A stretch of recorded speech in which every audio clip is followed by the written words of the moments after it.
Music by Vicky Sharma.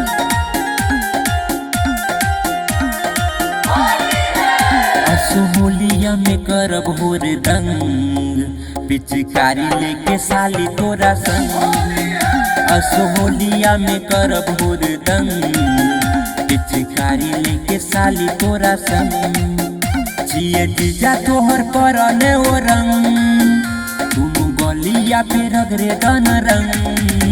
तो नीचा के तो हो प्यार के उमंग, पिचकारी लेके साली तोरा संग।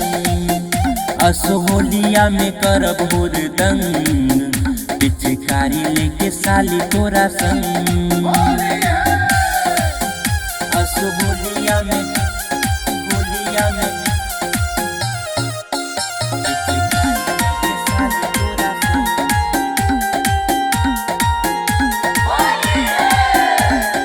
एते तू भाव किया खे छहे ज्यादा, साली में हक हो छे जीजा के आधा।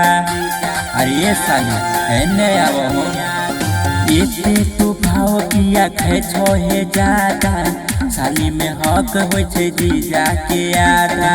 भीगे तो हो अपन अंग अंग, बनल मूड छे करन तू भंग। असोहलिया में करब हुरदंग, पिचकारी लेके साली तोरा संग। असोहलिया में करब हुरदंग, पिचकारी लेके साली तोरा संग।